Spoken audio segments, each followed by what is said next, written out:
নমস্কার, আমার ভুরিভোজ চ্যানেলে সকলকে স্বাগত জানাই। Welcome to my channel Bhurivoj. আজকে বানাবো নিরামিষ মাশরুম কারি। কড়াইতে আমি কিছুটা জল নিয়ে নিয়েছি, আলু আর মাশরুমটা সেদ্ধ করে নেব। প্রথমে আলুটা দিয়ে দিলাম, এখানে ছোট আলু ব্যবহার করেছি। ছোট আলুগুলো গোটা গোটা রেখেছি, খোসাটা ছাড়িয়ে নিয়ে প্রথমে আলুটা দিয়ে দিলাম। এরপরে দিয়ে দিচ্ছি বেশ কিছুটা লবণ।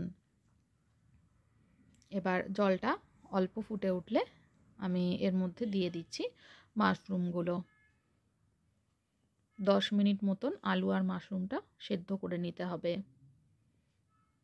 এর জন্য যে মশলাটা লাগবে সেটা হচ্ছে, এখানে গোটা জিরে নিয়েছি, কিছুটা আদা, কাঁচা লঙ্কা আর হাফ টমেটো নিয়েছি।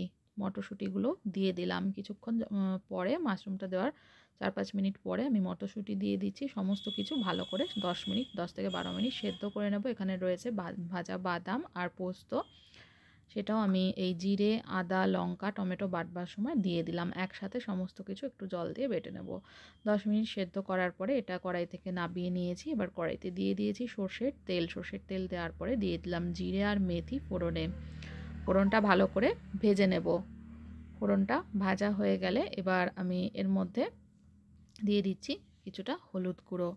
এরপরে আমি দিয়ে দেব সেদ্ধ করে রাখা আলু আর মাশরুম, এগুলো দিয়ে দেব। মটরশুঁটিটা কিন্তু পরে অ্যাড করব।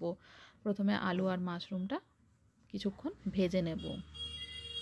সমস্ত আলু আর মাশরুমগুলো একবারে দিয়ে দিলাম, দিয়ে ভালো করে ভেজে নিতে হবে। 5-7 মিনিট মতন কিন্তু আমি এটা ভেজে নেব। এইভাবে রান্না করলে কিন্তু মাছ মাংসের স্বাদকেও হার মানাবে এই মাশরুম কষা নিরামিষ।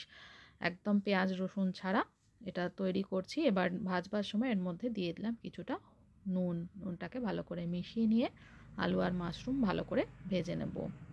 ভীষণ টেস্টি হয় এটা। সাদা ভাত, রুটি, পরোটা, লুচি, রাইসের যে কোনো প্রিপারেশনের সঙ্গে খেতে পারবেন। আর ভালো লাগলে আমার চ্যানেলটা যারা এখনও সাবস্ক্রাইব করেনি তাদেরকে অনুরোধ করব সাবস্ক্রাইব করে নেওয়ার জন্য। আমি এটা প্রায় 7-8 মিনিট মতন ভেজে নেব। কালারটা চেঞ্জ হয়ে যাবে, লালচে লালচে কালার ধরা শুরু হলে আলু আর মাশরুমে, তারপরে আমি যে মশলাটা বেটে রেখেছিলাম সেটা দিয়ে দিলাম। এবার মশলাটাকে ভালো করে কষিয়ে নিতে হবে।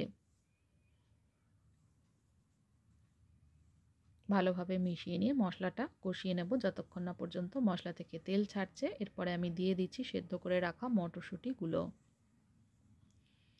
সব কিছু একসাথে ভালো করে কষিয়ে নেব।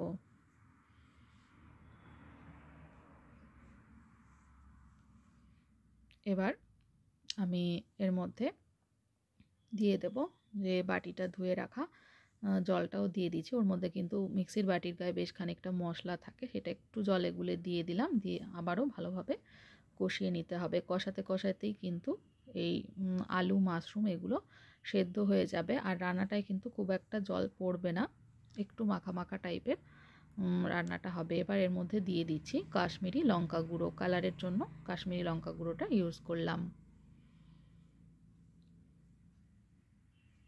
কাশ্মীরি লঙ্কা গুঁড়োটাও ভালো করে মিশিয়ে কষিয়ে নিচ্ছি।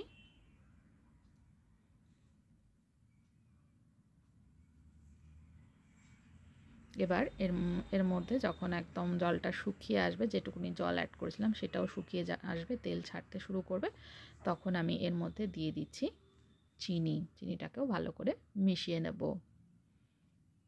যেহেতু নিরামিষভাবে তৈরি করছি, একটু চিনি অ্যাড না করলে কিন্তু ভালো লাগবে না। অল্প একটু চিনি তাই অ্যাড করে ভালোভাবে কষিয়ে নেব। দেখুন কষাতে কষাতেই কিন্তু আলুটা সেদ্ধ হয়ে গেছে, মাশরুমও কিন্তু সেদ্ধ হয়ে গেছে, যেহেতু আগে থেকে আমি এগুলো সেদ্ধ করে নিয়েছিলাম।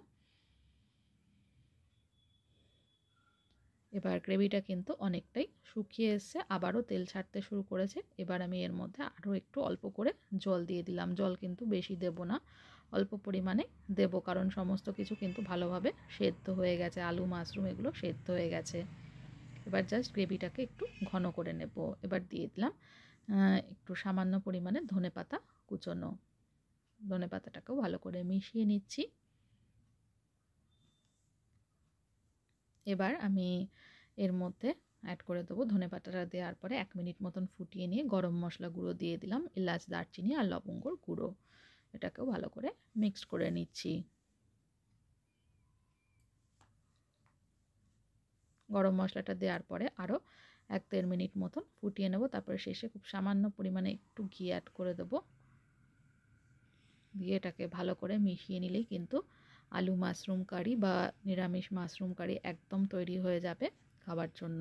আর এইভাবে বানালে কিন্তু ভীষণ টেস্টি হয়, অবশ্যই এইভাবে ট্রাই করবেন। ঘিটা দেওয়ার পরে আর বেশিক্ষণ ফোটাবো না, দিয়ে একটু জাস্ট ফুটে উঠলেই গ্যাসটা অফ করে দেব, দিয়ে সার্ভ করে দেব।